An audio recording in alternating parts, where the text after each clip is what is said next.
everyone, and welcome back to my channel. It is I, Lerato Era, and today I have a friend of mine. We are just gonna have a young chat about what's happening currently in South Africa, which is the GBV, gender-based violence. So yeah, I'm just gonna let her introduce herself. I'm pretty sure it's not the last time you're gonna see her, so yeah. Hi. Thank you for having me, my friend.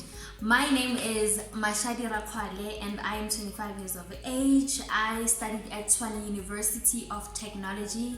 I hold a BTech in animal production. So I'm like your cowgirl, goat girl, anything animals regarding farming. I'm your it girl. Speaking as a girl in South Africa who you're vulnerable because anything can happen to you anywhere at the post office, as we've seen.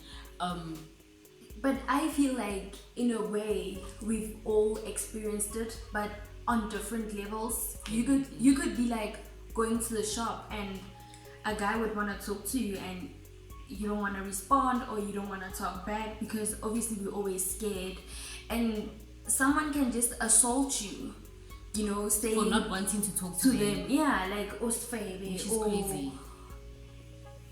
It's a lot of things that they say to us. Like the fact that men feel like they own us, or they have the right to talk to you even when you don't want to talk to them, or they have the right to touch you some type of way. It's weird. Like, how are they wired like that and we don't feel the need to touch a man that's walking by? We don't feel the need to grope a man. We don't feel like, I don't understand how they're wired. Like, and we know it's not all men, but it's scary. It's scary. Like, I don't think I know a girl who hasn't been a victim of a stranger wanting to do something weird to them, or an intimate partner hitting them or sexually abusing them. And also, just to add something, with gender-based violence, it's not only men killing or assaulting or all those things to women. It can also be same-sex. So if you're like in lesbian relationship or gay or whatever, it can also happen in that kind of relationship where, yeah, so it's not only men to women, but in South Africa the men to women is skyrocket. It's ridiculous at this point. It's really ridiculous. And I feel like, you know, it starts as the little things, like, you know, when you add groovers and somebody just like gropes you and stuff. I mean, I actually have this question: do men grope each other at groovers? They won't, because they feel like they own us. So I'm gonna grope her because she's a girl, a stranger, a total stranger. It doesn't even know you, nothing. So I think we've all experienced it. It can be at like very different levels. And the thing is, as women, we've lessened our voices. Like we've made it okay that someone. Also, I think as a society, it has been normalized. It's very normal that guys will catcall you, or guys will just, it's a weird behavior that we have normalized in society. And I think now is the time we're unlearning it, because we're seeing that we deserve respect. You don't own us. Respect us as much as we respect you. And what Mashali was saying, it happens at different levels. So you must be careful of the small things. I think people always say this, but it's very true. Like emotional, like how a person treats you at home. It can be an uncle. Exactly. It can be a neighbor, a friend, because oh no, I know Mashadi, so I have the right to say whatever I want to say. You know what I mean? Because apparently, you know how they always say, because umanyana, umosadi, then it's like you have to stick it up. Yeah, umosadi, and then they marry you off at 15. Sure. Stuff like that, guys. It's not normal. It's not supposed to happen, at least. Yeah, and how do you think it has affected you, or is affecting you right now? Because, okay, from my side, you know, when I heard about like when Uyinene was, she died so horrifically. But like Storisa Uyinene, it was so horrific, guys. I was having nightmares, like, because it showed me that I could be walking out of my yard. I'm at school. She was in varsity, and she went to the post office. I mean, who in this wild world could think that somebody can get killed just by going to the post office? I think also it just speaks to, I always think about how God made us so different. How can other people be normal and then somebody just thinks killing somebody they don't know, chopping They their don't bodies. know. Like, I think that's like what makes you think on that day. Do you think a person wakes up and like, if I see a girl That's the passing question. So you see a 5-year-old girl, and you think of her sexually. by, yeah, You see a 5-year-old, and you look at her and you think, oh, I wanna do something sexual to her. Clearly, there's mental illness there. There's no way. Like, how do you kill someone and then you chop them up, or you stab them several times? What is going through your mind in that moment? It's crazy. it's very crazy. It's crazy. I don't think we'll ever understand it, because it's really not normal. Like, I'd really love to speak, okay, no, maybe not, but I'd really want to get in the mind of somebody who is busy chopping up a body, The perpetrator. who's really honestly sitting there chopping up a body. I want to know what's going Like, on. yeah, like you kill someone and now I must chop you. Like, already did something so horrible. So it means conscious. What's the chopping for?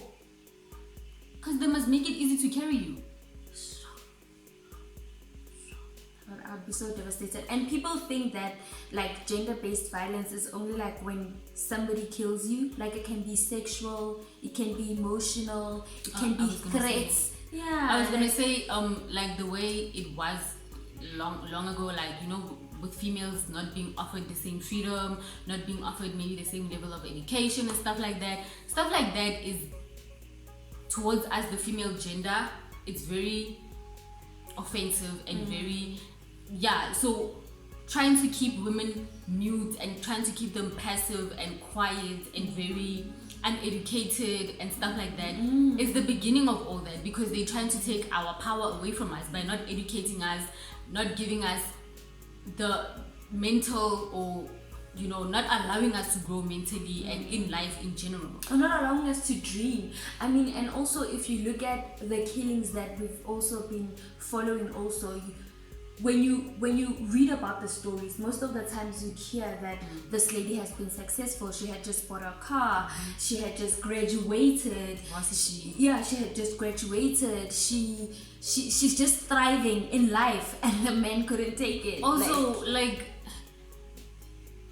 if I don't know, like, if you have a problem with someone, it's crazy that you would kill them just because you have a problem with them, or you don't agree with some, maybe your relationship went wrong and now you wanna end it by killing them. That's weird. Sure. Like, why not just end it? Weird is Why not just the word end the relationship?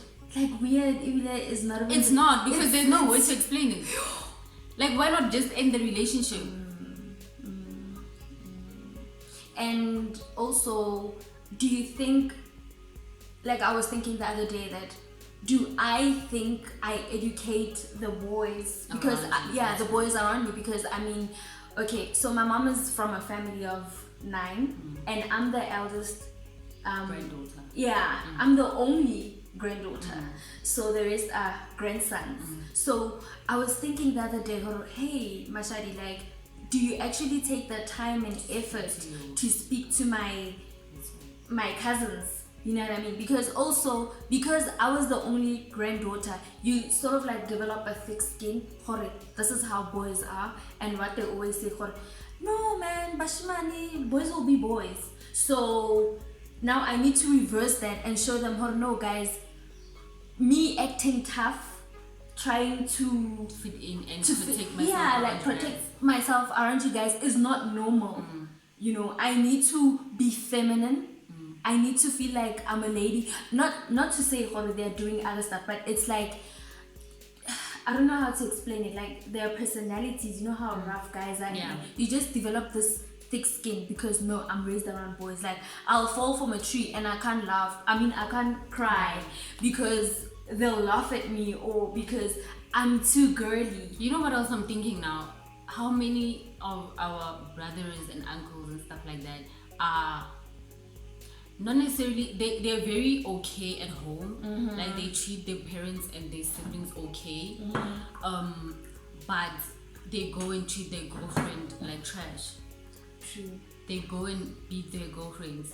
No, they go and do all these things to their girlfriends, but also I think if you have the ability to be like that to another girl, then you're probably not treating the people your mother and your siblings the way they need to be treated. So maybe it does start at home. Maybe it does start with the way a man relates to their mother or their sisters, female cousins. Maybe it starts at home where they're very abusive, very verbally abusive, very physically abusive. They always wanna bully and intimidate other people, and so when they get into relationships, then it escalates to where they hate and do other things. Yeah, and I think what you just mentioned hits home because I remember dating a particular someone and we were having a quarrel and he called me by the swear word.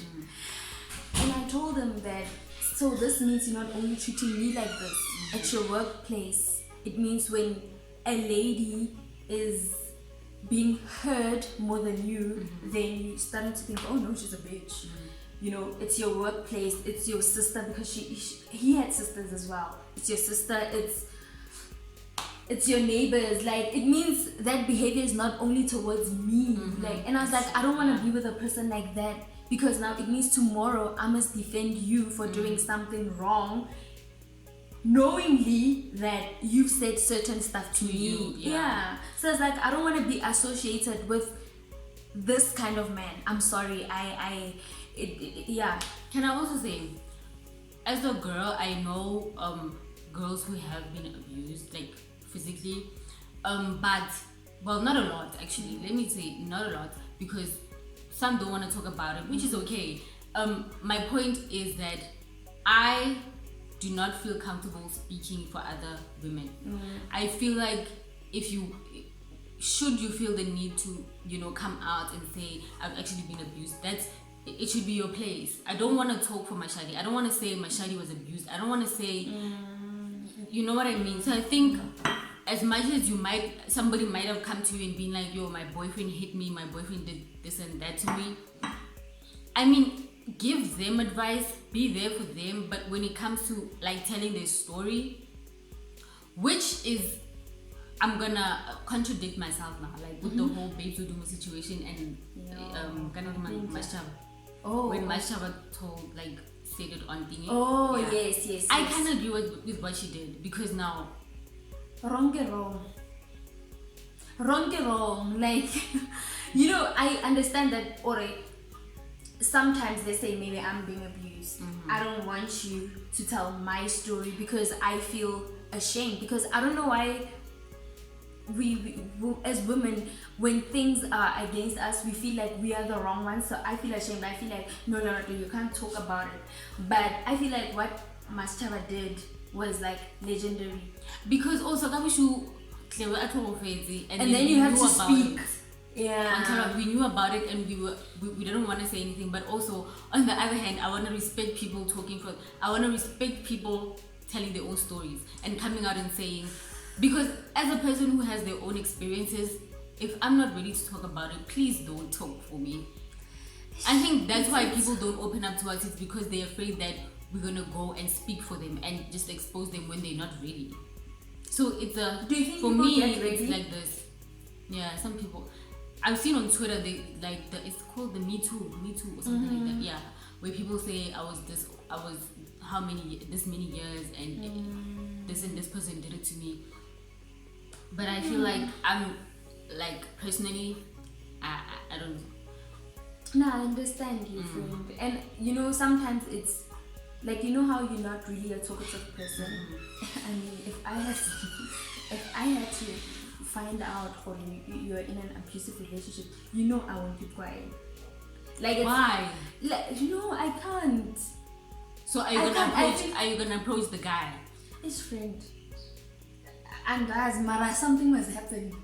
No, because like, also like something must happen, because I feel worried. Sometimes somebody needs to be your voice. Like, I can't just sit there and just wonder, oh, tomorrow am I gonna get a call or my friend died? I'm sorry, like, it's just something must happen. I'm gonna be afraid to tell you, because you're gonna approach him and then he and then he's gonna retaliate on me. No, I might not approach him. Okay. I might not approach him. What? Okay, no, I hear you. But like, I might not, because obviously it's gonna be like an overly sensitive thing, you know. I might not approach him, but something will be done. Like, in a way, he will know that we are aware how this is happening, and we will be helping you. Instead of putting the girl in danger. In danger. Like saying something and then have a fitla high or with you happy because Era said something. Ish, that's hectic. Ish. Yeah, no, it's tricky. It's tricky, nah. So what do we do as friends, guys? What do you do as a friend who has a friend or whoever who is being abused? Do you report it on their behalf? But if they're not, like, you know what it's like, man. Let's say maybe you report something and then I must now press charges. Let's say I've been abused. I must now press, and I'm not ready, and then I just drop the charges. Then I leave you there hanging. Then they tell you, oh no, this person must press charges, and I'm not ready. So what do we do, guys? I think we'll leave that question up to you. Like, what do we do as friends who have people or family or whoever who's in that situation and they don't want to leave the person, and obviously now they're scared of the person to some degree. So I don't know, but yeah, please respect people. Please allow them to come out for themselves and to speak for themselves. Don't put them in vulnerable situations where you might make things worse for them, but also you might make things better for them. It's like, it's crazy. And also, I just have something to say here. Like, I just want to encourage women. You know, when something happens to you and then you feel like there's this potato here and you cannot speak out, that's when you actually have to speak out. It could be at a workplace, someone passing a comment that you don't like, and you feel like you have to like, it happens to me a lot. And as I grow, I've learned that no, I don't actually have to giggle at things that actually move me to an extent where if I've giggled about something, I actually go back and confront the person.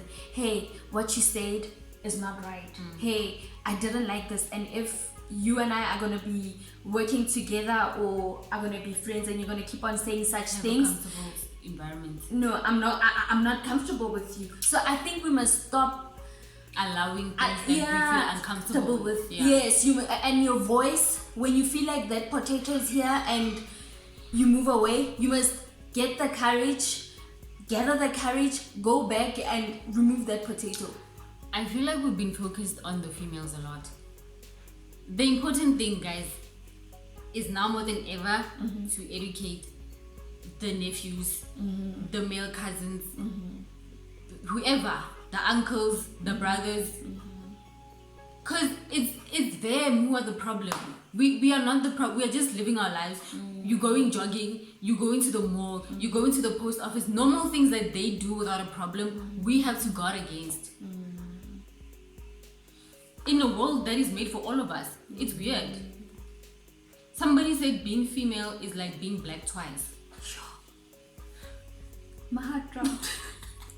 So yeah, guys. That is so deep. Yeah. And it's so true.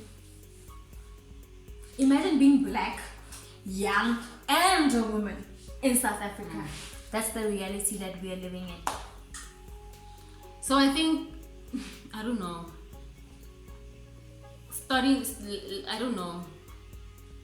Males have to do better. And I feel like we've been saying this forever also, guys. We've been saying this forever, honestly. And I can also, like, you can also tell that some boys don't know these things because when you ask the questions, they can't really answer you. Yeah. You know what? On that note, how about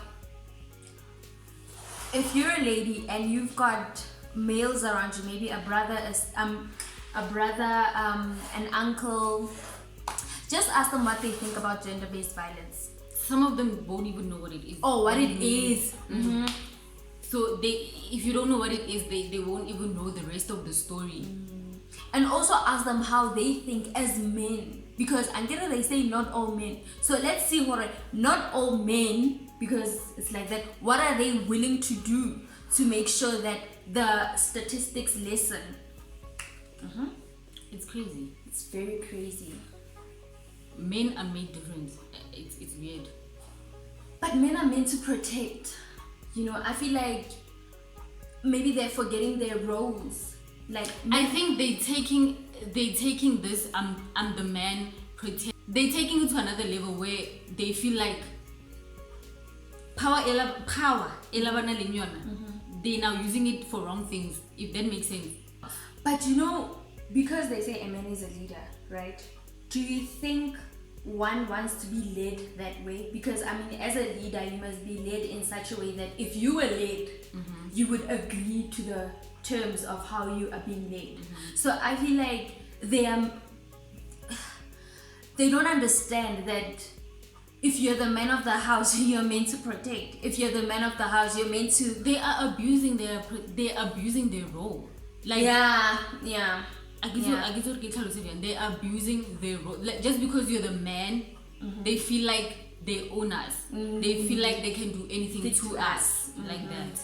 No, I understand. So at the end of the day, men need to do better. Us females have done nothing to y'all. We're just living our best lives and we are getting tired of being scared.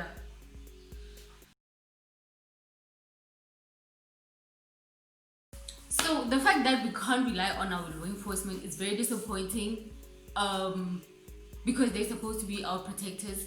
They're supposed to be an example of what consequences look like, but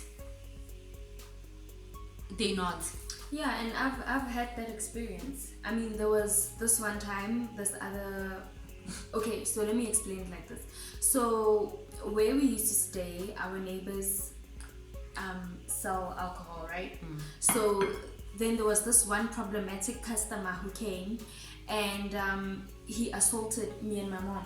So there were guys chilling, you know, and then they saw the guy who assaulted us, and then that guy left. So I called the police and I'm like, listen, this is what happened.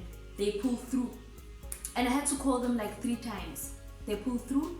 So they ask me what the guy looks like. I tell them, and then I tell them that I don't know. But you can ask the guys that are chilling there, because they know, you know. You know, those guys said they don't know.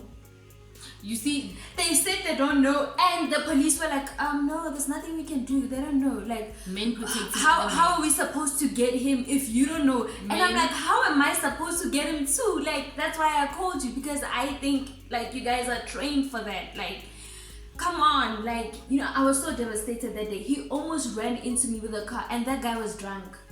Men protecting other men. Sure. They don't see anything wrong with his behavior. Like, and I was like, oh, okay. And the same men that I'm talking about are people that I grew up around, and are people that I consider as. In the community, you rely on them to protect you. Yes. You feel like if you should get in trouble, most thing, they will protect you, but no. In turn, they will protect the person who perpetrated or did something to you. Yeah, and they're like, no, like, you're so dramatic.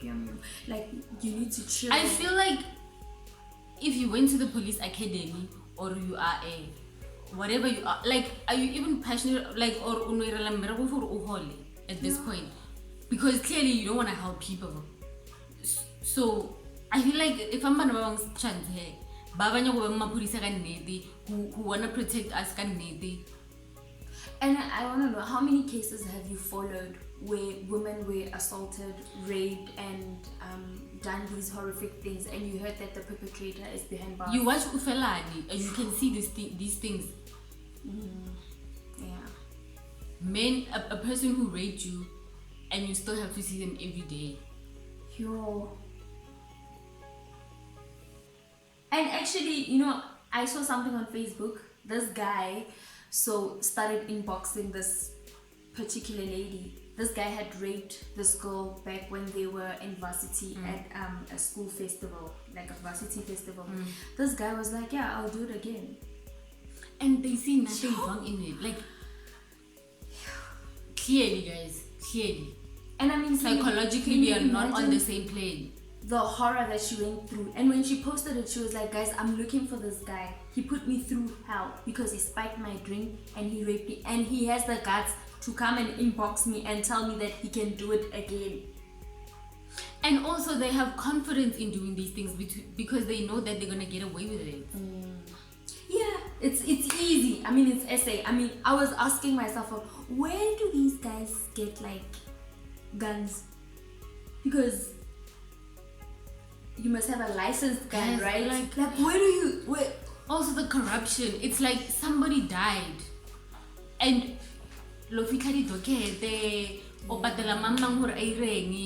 you as the person, as the law enforcer, I'm not sure, man. Like, I feel like somebody died, guys.